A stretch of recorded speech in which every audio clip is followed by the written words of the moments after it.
there we go. Not the best start. Not the best start to the trip.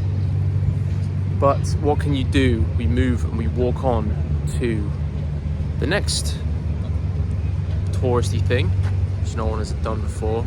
The Eiffel Tower. Hopefully that's not fucking burnt to smithereens as well, but I guess we'll see. So we're gonna walk there as well. And because we're doing this whole fucking trip, if you want to call it a trip, time away on a shoestring. So we are going to be walking everywhere in Paris, which is very doable. Food's pretty good so far. All I've eaten is a fucking baguette. I went to a fucking patisserie, bought a whole baguette and fucking ate it whilst walking the streets at night like a hobo.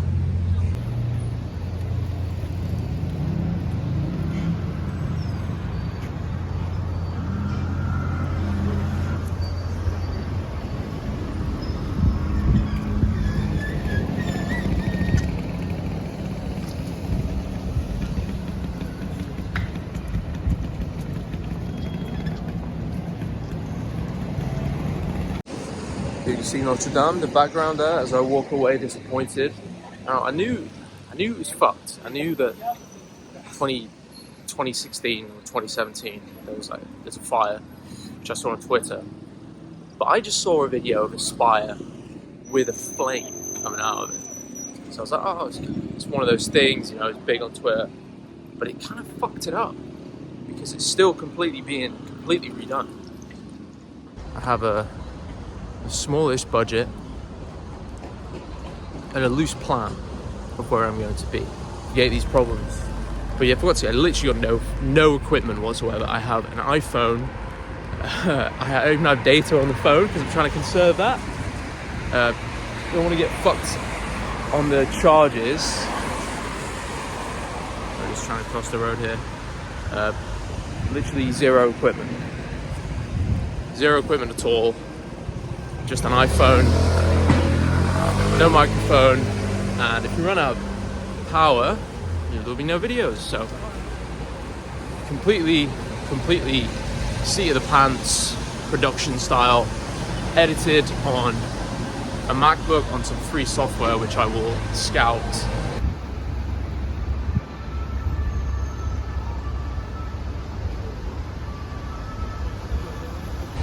It's been a slow start, but we'll see. We haven't had a meal, we haven't had wine yet in France or in Paris. Still got that to come.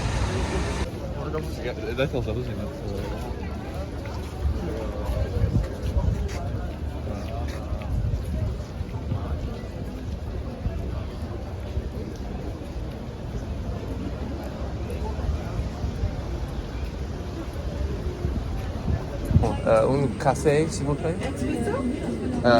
Americano? Yes. Do you want white milk or black coffee? Black, please. Also, do you know, is the Musée d'Orsay free, or do you have to buy a ticket? No, you have to pay. Oh, okay, alright. No, the ticket by... Alright, fair enough, thank you. Alright, you can tell. Fucking French. The French Riz game is off the charts. I was actually okay. It was probably the nicest interaction I've had with someone from France. It's this strange thing where they really dislike speaking in English. I've kind of found that a little bit so far. Also, trying to do this on a strict budget is actually fairly tough, because set aside like 40 euros a day for Paris and like the more expensive like Western cities. But then you're like, okay, you spend like say 20 euros on a hostel. It's like, okay, we'll got 20 to keep you for the rest of the day, and it's like, all right, you have a coffee, it's like 3 euros. You're like, right, what am I gonna do for dinner? Because I have to go to a restaurant, let's say, and fucking keep it down to like 15 euros or 18 euros. It's kind of tough. I mean, you have to make these choices. It's like, do I have my second coffee, or do I fucking eat something that's not a €1 baguette? So what are these trade-offs? But we figure these things out as we go.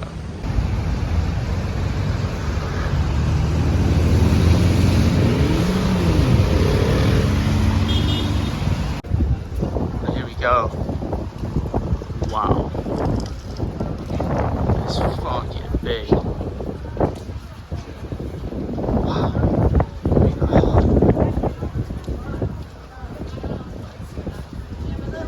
Damn.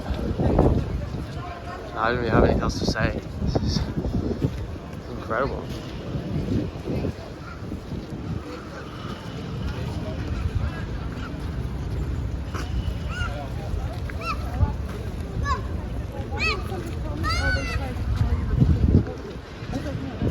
I spoke to a few locals before I came to this who told me you can extract all the value from the Eiffel Tower from just looking at it rather than going in. So, heeding that advice, and I'm just walking around the gardens instead of going up to the top. Because if you go up to the top, then you can't see the tower. Is it better to be a man in a cave looking at a palace, or a man in a palace looking at a cave? And I'm a man in a cave. It's also really important when you come to places far away to live like a local and, you know, really try the local food when you're out there. Not like every tourist who goes to these places and refuses to try the food. So we're gonna live like a true Parisian today. I've been walking to this place now, a bit off the beaten track. Not sure the exact pronunciation of this place. My French is a little bit out of practice, but I think it's McDonald's.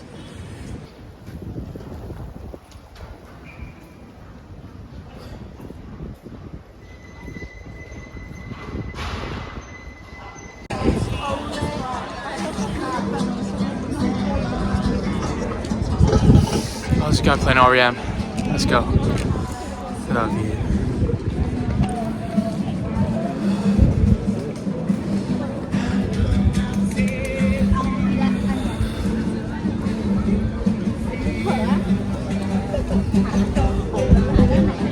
This is Sacré-Cœur. Again with the French accent. Impeccable. Look at this.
It's pretty incredible that you can be in a place as nice as Montmartre and then literally go like 2 streets away and be in like a real rough part of town.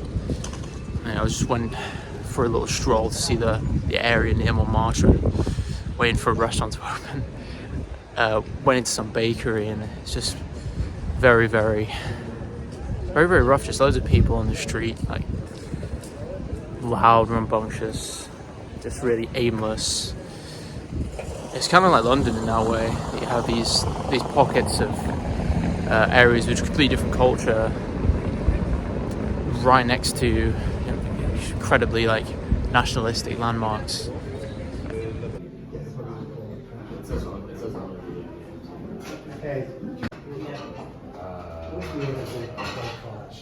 Pictures of me and him when he was like 11.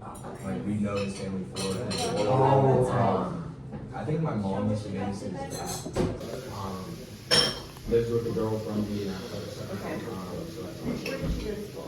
Miami. Sort of with Iowa and like a smaller. Mine was like 38, which is still pretty big. But What attorney are you? by half the size. Okay. And I was sending him all the memes that I see. And as they say, you know, again, a nice cheese is not that expensive, and it's a bottle of wine to go.